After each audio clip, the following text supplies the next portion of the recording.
Hello, everyone. Welcome to the Unschooling Lifestyle. This episode is with Annelise Little, and I am so excited to bring this to you. But as with technology, I had some audio issues with the episode, but I wanted to share with you a little bit of my process on how I chose the pieces that you are about to listen. First, I edited for content, then I edited for audio sound, clarity, quality, and I removed most of it, but for some pieces that you will hear some audio distortion like crackles or maybe, low voice or something like that. There is a transcript available. However, I think you can make out most of the words and it's not in the whole episode, but I still wanted to share what you're about to experience because I didn't want you to be completely surprised when you hear those pieces. So that's completely on me. Thank you so much for your time, for your understanding as I am trying to improve my podcasting skills. But nonetheless, I felt this conversation was a very, very powerful one and a much needed one as we all move into a different way of living and how we can support ourselves, but also our teens and our young adults who are about to enter a world that is changing faster than we can keep up with. So thank you once again. Please enjoy the conversation and let us know what you think. You can reach us in the comments or leave us a voicemail in our pod page for our podcast. Hello, everyone. Welcome to the Unschooling Lifestyle. I am so excited to have Annelise Little, and she is the podcast host of The Art of Unschooling. Welcome, Annelise. Thank you so much for being here with us. Thank you for having me. I've been very excited about this call. Yes.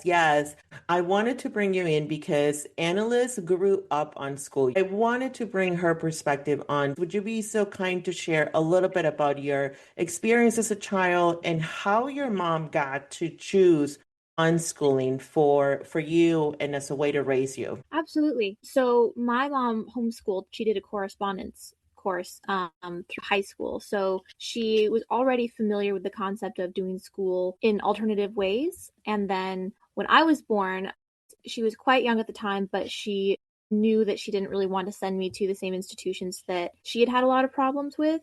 So she didn't start off thinking that she was going to be doing radical unschooling. We didn't really know the term for it back then. So she just kept me home and had a bunch of different curriculums and just tried to see what worked. And then when she realized that she was part of kind of an alternative community, she reached out to other people. We were in the Midwest at the time, which had a really big alternative schooling community. So she started reaching out to different people and found playgroups and parent support networks. And I believe she found a lot of this through the Leche League, which she was part of at the time. So I never ended up going to a public school. I haven't been for a single day of my life. I tried a private school once when I was 10 for 1 year, which was fun. It was very different to interact with a lot of kids who were fresh out of the public school system, because at this point I had been part of several unschooling co-ops. So I was mostly used to kids who were homeschooled or unschooled. So being around a lot of kids suddenly that were from the public school system, it was very different because they were used to different ways of living and different ways of expressing themselves and having to stay very self-contained. And this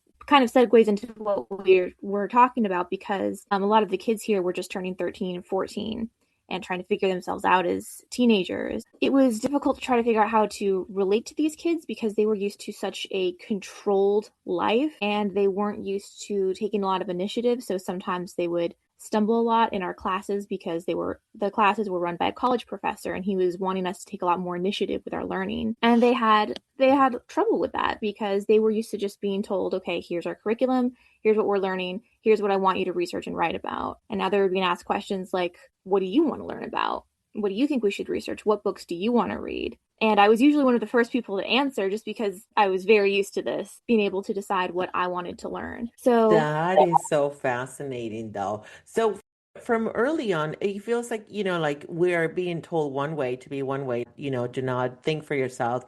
But then a few years down the road, we're expected to do the same thing that we were told not to do. So what a contradiction to life. But you saw that early on. Did you talk to your mom about it? Like, did you share that with her? It's like, yeah, is this like how is this possible? What's happening here? yeah, well, we did talk a lot about it. So I've always been very close with my mom. And we always talked about the people I was meeting and about the things I was doing because we had a very open communication household, which was really valuable to me even then. And now, especially as I'm older, and I have so many people who don't have that. I'm like, wow, that really is the key to everything. I mean, without, solid trust and communication, it's really hard to have a close relationship with someone. So we did talk about that. And she's always been very compassionate towards me and to other children. So she always tried to explain, well, these are the circumstances that they've been growing up with. As someone who had gone to public school herself, she's like, so here's the kind of things that we're taught and expected. And I was 10 and 11 at the time. So my life had been all homeschooling and unschooling, except for the couple of friends I made through other activities that had gone to school, but it wasn't really something we talked about. And then all of a sudden, during this developmental change, and I was meeting all these kids who had gone to school, I was learning about things like having to ask permission to eat or to go to the bathroom and being forced to sit for hours on end without being able to get up and exercise. And these were such foreign ideas to me. I was like, how does this work? I mean, okay, this makes sense why they're having a hard time. That sounds really difficult to have to ask permission for everything. That is fascinating, though. Yes. And so you were young. You were like, you said 13, 12, 13 years old as you start to realize that you are quite different, that you're being given a freedom that is not available to everyone, right? It started as early as 10, because that's when I Wow. went into my first, my 1 year in a private school. It was a rewarding year, but I did not to go back afterwards because I still felt like the adults at the time who ran it were still looking at the kids and teens in the school in more of a punitive way, which Yeah. is, I feel like that's normal from a teacher's perspective. And I know there's a lot of teachers who really love the kids that they work with and they really want to do their best by them. But there's kind of a cultural standard for, I am the adult, I am the authority, you are the kid. It's my job to teach you, to get you to learn, rather than Yeah. looking at learning as just this innate process that happens in our minds and it's driven by our interests. Do you feel like we're moving into a new direction or very slowly? It's slower than I think I would like. I do think that we're moving into a more, gosh, I would like to say a more compassionate direction towards kids and teens. And I know you've talked about this on your podcast before. There's been a lot more homeschoolers and unschoolers since the lockdowns because of Yes. COVID. During that time, it was fascinating for me as a lifelong unschooler to start seeing posts from parents who were like, oh my God, my kid is home all the time now. I don't know what to do. And it was wild because growing up on my side, it was always a very purposeful thing you did. No one accidentally unschooled. That's actually what I love about it. I had one very close friend who went to public school, and I was very surprised by the way one of her parents started talking about her after she started being a teenager. And it was this coupling of complaining and also projecting the things that they needed to achieve by a certain point in time. The things you have to achieve through high school and then be ready for at 18, be ready to move out, go to college, pick your career, figure out your entire life, be completely financially self-sufficient. And I remember thinking at the time, and I was looking at how stressed out my friend was, and I was like, well, when was this supposed to happen? My friend has been in public school for 8 hours a day, 5 days a week for what, 13 years, isn't it, until 18? So when was the time for her to figure out who she was? How can she figure out what she wants to do? Because you think she does enough in the house. It was shocking to me, and I heard a lot of those complaints, and all I could think was, these kids must be so stressed out, and it feels like their parents, instead of trying to find the root cause of that stress, all there is complaints and expectations. It was very shocking to me when I was 14, 15, 16. By 17 I'd kind of gotten used to it, and I was just trying to reach out to my teen friends and trying to give them support and let them know that, hey, it's okay if you don't have everything figured out. We're still kids. We're not supposed to Wow. know what the rest of it's going to be, That because it, yeah. from someone who had always been told that, it's okay to learn, it's okay to make mistakes, and that's how you learn, and you should live your life following your passions. Suddenly being in this environment that it's all about that, that college prep and that academic stress. Yeah. And at the same time, your hormones are going crazy. You're having emotional meltdowns all the time. Your parents think that there's something wrong with you. You think there's something wrong with you. And I just felt like the entire thing is so unnecessarily overcomplicated because not much has changed, Absolutely love this. Yes, I do agree that adults love to complicate things. And growing up in Mexico, I didn't really have the pressure to move out at 18 because an American culture is that parents really support their children through college. We don't have the pressure of having to become financially responsible for our bills and our tuition the way it is here in the States. I feel like here you're racing towards the 18 years of age so you can just move out and never bother me again. I do see the pressure and like you say, unnecessary pressure of these young humans to have it all figured out by 18, which sounds impossible. Nowadays, you are a big advocate for self-directed education, for respect, for autonomy. And as you navigate the different online communities, I love seeing your answers. But what do you see from like the bigger perspective on how people are treating teens now? And like you said, the pandemic really brought a lot of homeschoolers and unschoolers into the picture. But what do you see the teens are still needing from adults and that the adults were still getting it wrong sometimes? So I guess what I see the most, and I see this in homeschooling and unschooling communities, sometimes just as much as in public school communities, there's a lot of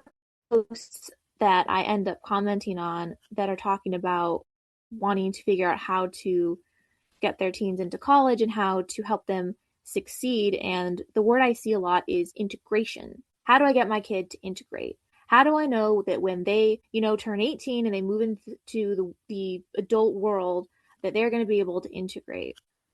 Personally, my biggest problem with that is that I grew up, and a lot of my friends grew up like this too, thinking that the entire point of why we were unschooled is because the way the world is shaped right now isn't working.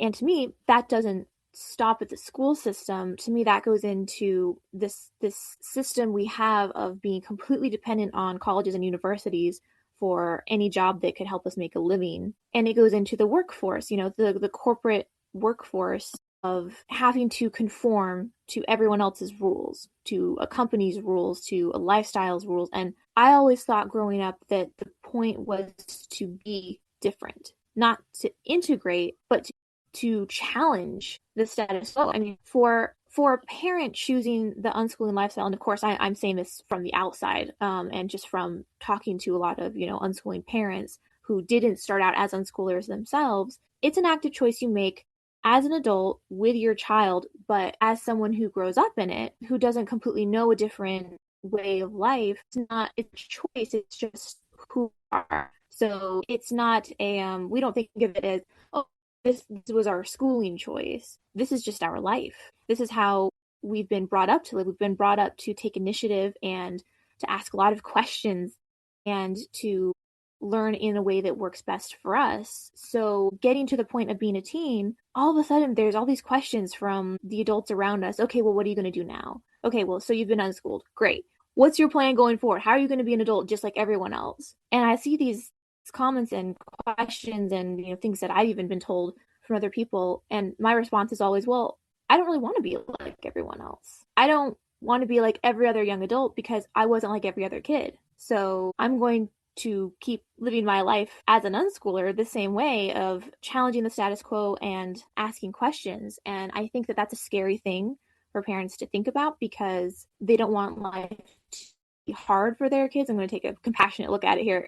They want their kids to be able to be safe and self-sufficient. We know who we are now. Is that going to be okay for the rest of our lives? And is that going to be able to keep changing and developing the way it did when we grew up? And so all these parents around us saying, well, now you have to figure out how to be like everyone else. It's it's kind of like having a bucket of cold water dumped on your head. So my response when I hear parents talking about that is always, well, hold on, what changed? Because free learning doesn't stop when you hit the legal age of adulthood. Your brain's development doesn't stop, your interests don't stop. So, okay, we worry about safety and security, but as unschoolers, we shouldn't have to worry about that more than any other person. And those are things that will come with time and with trying to figure out life the same way everyone else does. But to me, this concept of, well, how are you just going to fit into the world? Well, I thought that we were here to change the world, to present a different option, a different opportunity for how people can live together and how relationships in a family can work and how relationships in a workplace can work. I thought it was all wrapped up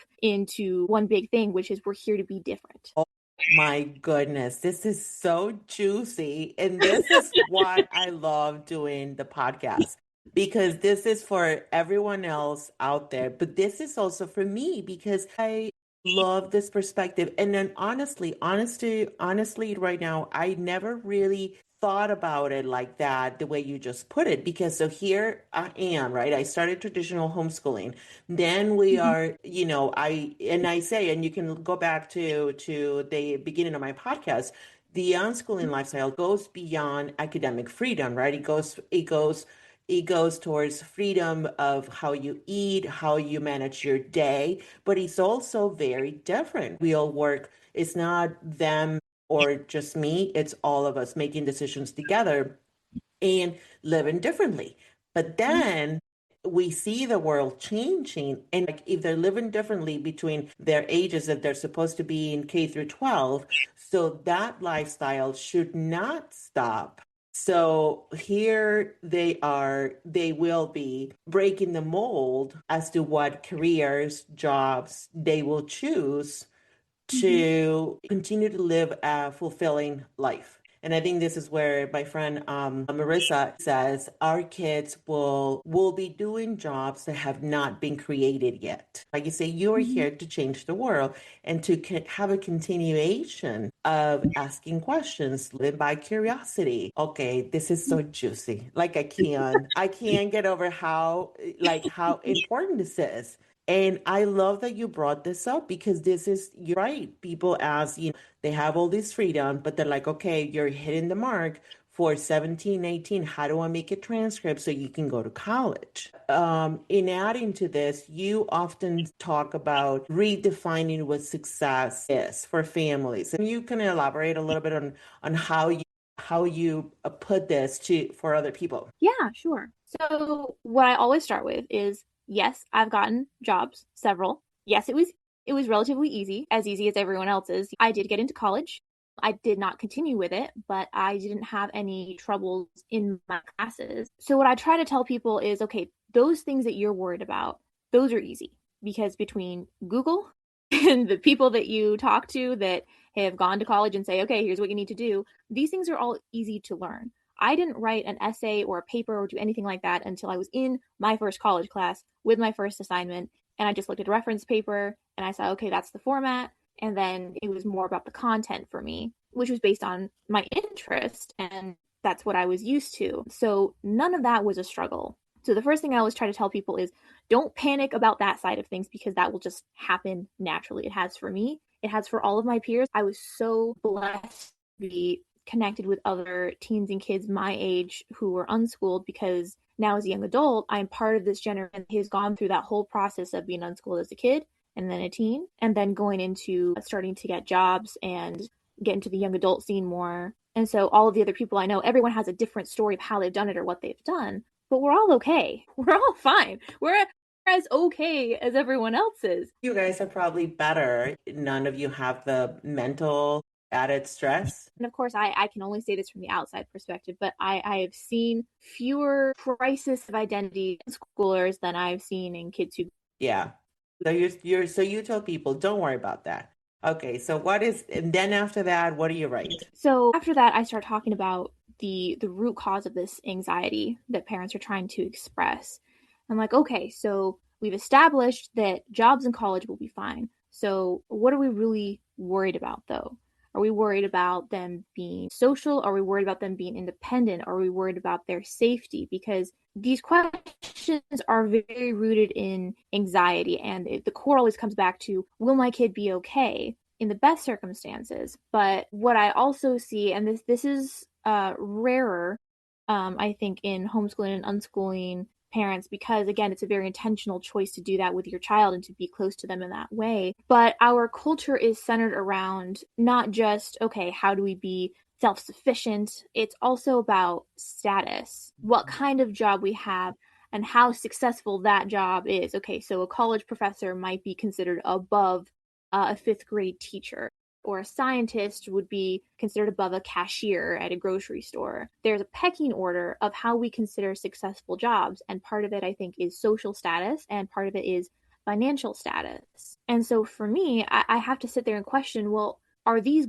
goals worthy of your kids? Do you want your kids to grow up and only want to achieve as far as, do I make enough money and am I socially acceptable? Do I fall higher on that pecking order of what my job is? And I know the financial side is always a tricky one, because we do, very unfortunately, right now need Yes. money to survive to a point.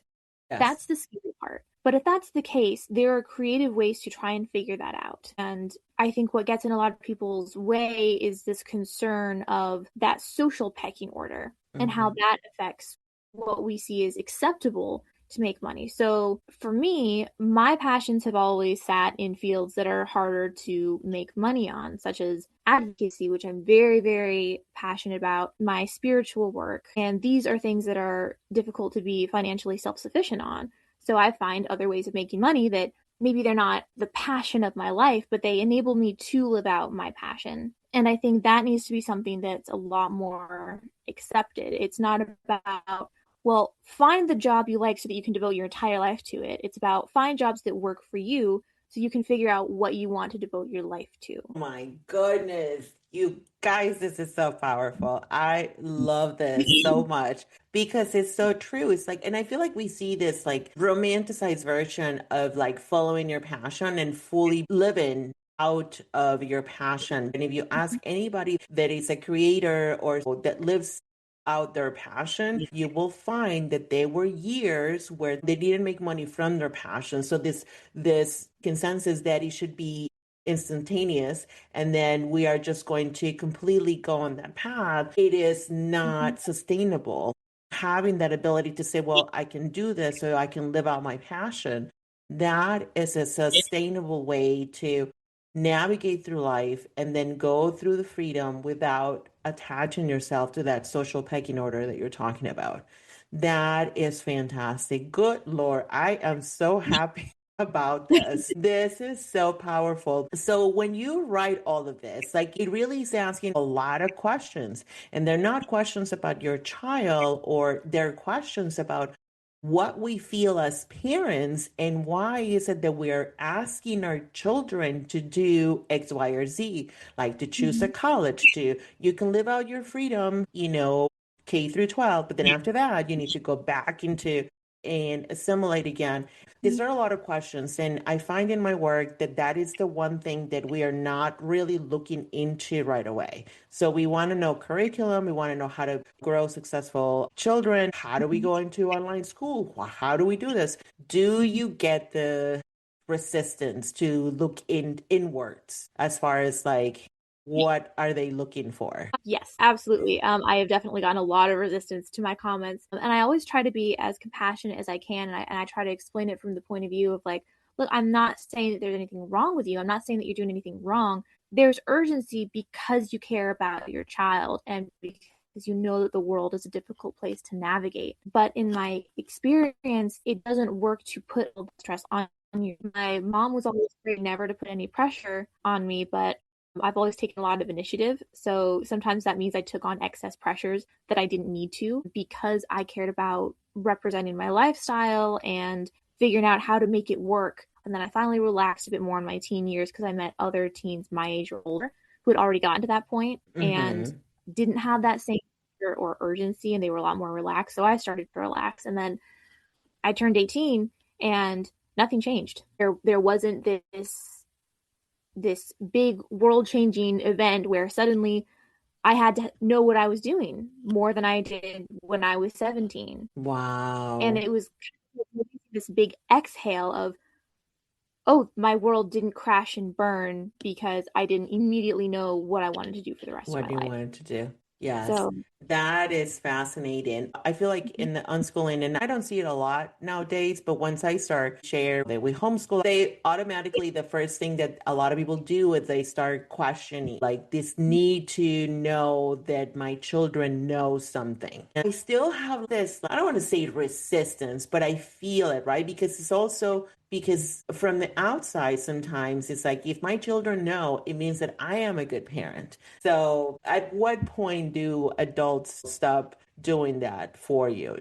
so I always had a lot of people pose questions to me. So the first Yeah. question I got about, do you know as much as your peers or anything like that? I was 6 and I was on a playground and I got the very classic, and I talked to other unschoolers about this. The one thing we can all agree on is that everyone has gotten the what's 2 times 2 question at one point in their life. It's like this ultimate litmus test that as long as we know what 2 times 2 is, we're keeping up, we're okay. And of course, the I questions love evolve. this.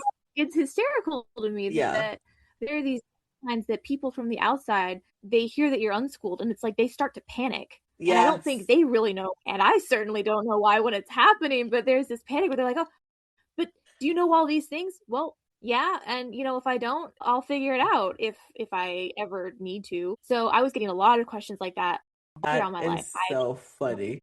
and yes, and there's absolutely comedic moments, but there's also really hard moments. There were parents who wouldn't let their kids play with me on the playground sometimes if they found out that I was homeschooled because they thought that I would be too rowdy or have no discipline or be a bad influence. And that was a really difficult thing to come to terms with when I was, 7. Yeah. or and that would always be a long conversation with my mom on the way home about, why did it happen? Why does this make me different? I know that it was her as a mother who knew all the reasons why she was choosing this lifestyle with me, but also to see how other people treated me for it. And, Yeah. what we talked about was, well, some people live with a lot more fear. And she was always very open with me about her journey as a parent and how being around other unschooling parents really helped kind of reinforce that, hey, we're all okay. We're Yeah. all okay. We're all doing the right thing here. We're all just trying to figure it out. And that helped me to know that she was still going through a journey of figuring things out because it made me feel like I could still go through a journey of figuring things out. And that hasn't changed up into being a young adult. That is still one of my greatest resources is knowing that we have that kinship of being able to talk to each other. In terms of the questions, you're right. Even as a young adult, it's a battle sometimes to try to explain your lifestyle Yeah. to other people. What I get with a lot of these parents is there's the fear base of I want my kids to be okay, but there is that other side where they talk about I'm not sure how to handle the situation with my in-laws or even with my parents or with my Yes. neighbor or with my kids' friends' parents because they have all these questions and they want to make sure we're keeping up with all this stuff. And sometimes they want to know, okay, exactly how do I do this? How do I give proof? Yeah. It's like, yeah. As well. And because it hasn't been created, there's no point, there's not a point of Mhm. reference. So I really admire your mom, and I haven't met her like in on video because you live in a different state, but I have a lot of Mhm. respect for her for being able to see beyond, because when they Mhm. started, it was kind of like ahead of their time in terms of unschooling. It was a very traditional way of homeschooling, and it was really almost just doing school at home. So this Yeah. idea of giving children the respect that they deserve and Mhm. freedom and autonomy and being able to have conversations with them. I mean, it Mhm. still sometimes feels revolutionary, even though it's our inherent right. So I love Yeah. that she was able to share that path and not be like, I have it all figured out, so you should too, Mhm. because I feel like we never do. There's always something changing. So Yeah. yeah, it's so interesting. But I wanted to ask you, and I haven't come across this too often, but Mhm. I have seen posts on different groups from teenagers themselves that they're having such a hard time in the school system, and Mhm. they know homeschooling. So they just know that there's a different Mhm. way. And they are literally asking for help because they themselves want to share with their parents that they just can't take it anymore. They need something different. I haven't come across it on social media. I've come across it more personally. I've had friends or family or acquaintances who, especially after meeting me, Hmm. have said, I really want to talk to my parents about that. It's a really heartbreaking situation for me because these are obviously kids who have worked very hard at understanding why they're having a hard time and have Yeah. worked through all of the hormones and the emotions and the pressures that are on them to be able to self-actualize and try to advocate for their needs and say, okay, this wasn't working, so I found something else and this is what I want to do. And to me, especially if you're living from a more pressured lifestyle, that should kind of be the goal. Someone who knows himself enough to say, okay, this isn't working for me. And then to say, okay, there's something else though that I would like to try. So I mean, I think that as a teenager doing that and having to challenge your parents and challenge how you grew up, that's a very brave thing to do. I mean, that's hard to do as a grown up, but doing it as a teen, I so hope that they find what they need. But it's difficult because it kind of comes back to this, okay, how do you get adults on board with this? I try to put myself out there as much as possible as a resource just for parents to see, well, she's okay, she's alive, she's not destitute, she's not miserable. My She's goodness. basic Yeah. box checking. And it brings it like a great segue into the work that you do and what would you tell parents that are struggling? Because when we went through our transition in 2020, I feel like I had the Mm-hmm. luxury of time because the world was shut down. So I had to be home with myself, my feelings, my emotions. So I had all that time to process that. My kids were younger, but a lot of people are coming into this way of life because they physically and emotionally and spiritually cannot take it anymore. So what would you say to the parents of teens as they start their journey? Well, it's a really different process coming into unschooling from the public school system as opposed to getting to start there more from the beginning, especially as teenagers, because it is a very, very tumultuous time for everyone emotionally. So you already have everything in flux, and then to change to being in closer quarters and getting to know each other more. And I did have families come into my group, and sometimes they would come and stay, sometimes they would come and go, who had that situation, who either through the middle school or high school years decided, you know what, we can't do this anymore. Either there was an incident or there's just worsening of mental health or sometimes there was just enough exposure to something being different. They were like, oh, I never really thought about the fact that there was a different choice. And now I want to see what that looks like. And there's so many parents, and these are some of the most common posts I see that struggle with that. Once they have their kids home, they're like, okay, what now? Also, why doesn't my kid want to do anything? They just want to sit home and play video games or watch stuff all day. And I don't know what to do. This isn't what the TikTok videos showed of all these, these cool farming, unschooling parents trucking around the wilderness, camping together and, traveling and You're so um funny. But it's true. thank She you. is absolutely right. You see all these videos and whatever about people traveling. I was actually just reading a book yesterday about the world schooling journey of a family, and some of the pages start with paragraphs from a journal from one of their teens. And I'm like, okay, if I didn't know any better, this would put me in like a sad mode because my kids are not writing about the temples, which we have been to in Japan. So the social media out there does not show the hard pieces. You're Mm-hmm. coming into this life completely dysregulated. Mm-hmm. So, yeah, it's so true. You're so funny, though. Okay, so carry on. What else would you say to them? Well, you're totally right about the dysregulation, and that leads me to my next point that either people like me who have seen it enough times or people who have been through it or just done a lot of research on it talk about the deschooling period and how that is a very underutilized concept. And the first thing I always tell people, I usually leave very short paragraphs for most of these because they're like, okay, what do we do? And I'm always like, okay, first look into deschooling, then look into unschooling, and then I'm here with any questions you've got. Because the deschooling process is the idea that you are having to deprogram your brain, not just your kids, but yours as a parent. You're having to deprogram your brain from a structure that has told you what to do with your child from the time that they've been 4 or 5, and has also told you what to do with yourself since the time that you were 4 or 5, and the systems of judgment about whether or not you're doing it right, whether or not you're doing enough, because that's such a terrible pressure to have on parents. Are you doing enough for your child. And if you make a mistake, they're going to be ruined forever. And none of that is true. Not a single bit. And what I always respected the most about my mom is when she said, okay, I made a mistake because I got emotional or I didn't know what I was doing. Let's figure out a way to move forward together. That was always the point that I'm like, right, okay, we're good. We're a team. We're together on this. We'll be okay. And that's something that parents aren't really allowed to do. They're not allowed to say, I'm not completely sure if I've got this figured out. Or, maybe what I did yesterday wasn't the best course of action, because there's so much pressure that if you make a mistake, that's it. And it's not true, which means that this deschooling period, no, it won't have anything bad come out of it if your kid plays video games all day. First of all, that's developmentally normal for all teens, is to find an interest and to get really, really sucked into it and get really absorbed in that passion. That's okay. That's good, because that's what you want them to do when they get older and they're an adult, is to recognize when they're passionate about something and say, wow, I am really ready to devote so much to this passion. That's great. That should be everything that you want from them. And because of social stigmas on stuff like media or video games, yeah, sometimes that can be hard. But when my grandmother was a kid, she loved reading more than anything else in the world. And sometimes she would stay up all night doing it. So it's not about the platform